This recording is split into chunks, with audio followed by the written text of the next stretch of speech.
you've been a heel and your job is to get a baby face over, then you know everything you need to do to give this baby face opportunities to shine at your expense.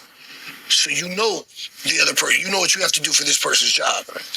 So now you just have to start thinking in opposite. If you've been a baby face and you know like what you got to do, now you just have to think the reverse. So in terms of what you have to unlearn, there are little things like, of course, if you're a baby face, you come out and you're smiling and you're baby face fire to your fans, and okay, well, you're not doing that anymore. There's a different skill set to being a heel.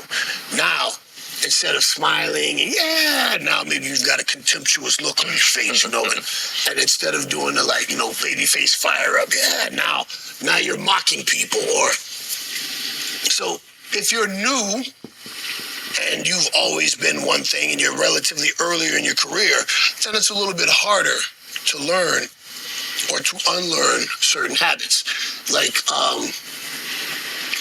the little details. Like Arn Anderson taught me so much about how to be a heel. And little things, like if you're getting heat on a baby face and he's on the ground selling and he's on all fours, and you just walk over and that's not against the rules. It's not really. There's no rules. If I'm allowed to, why can't I? But man, that's messed up, man. You didn't have to do that. It's not against the rules, but what a move, So as a babyface, you don't do moves. Babyface is a good guy. I abide by the rules. I'm gonna win this fight clean. The heel is by any means necessary. I'm gonna do whatever I gotta do to win. So as a babyface, it wouldn't occur to you because that's not what you do.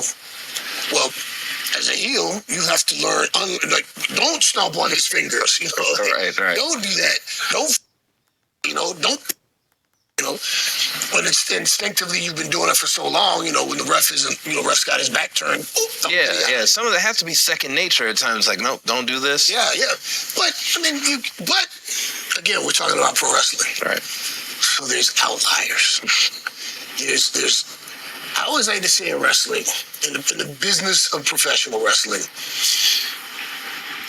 contrary to what some people want you to believe, yes, there is definite black and white, but there are so many shades of gray in between. Like Stone Cold Steve Austin was a heel, and he became the biggest baby face of all time by being a heel. He didn't change what he did. He didn't change how he worked. Babyface Austin did the same exact stuff the heel Austin did, but people loved him for it. So I don't know if it works the same way. If you can't, when you're a babyface turning heel, I don't think you can do babyface things the same way, and I don't know if it works the same way. I can't think of a babyface that got over as a heel without changing anything up. But I can think of a few heels that became baby faces without changing anything up. And I mean, man, when you're good enough as a heel, then, and that's another thing too. Like, okay, you got your baby face, your top guys. They're the ones that people are paying to see. They drive the economy, so to speak. Your John Cena's, your Hulk Hogan's, your Austin's, Rocks. But all of those people need a foil. They need an obstacle to overcome. So your best baby face is only as good as the heel he has to work with. Where would Hogan be without Hot Rod? Luke Skywalker needed Darth Vader, And if you're good enough as a heel, people come to love you, Darth Vader is a heel.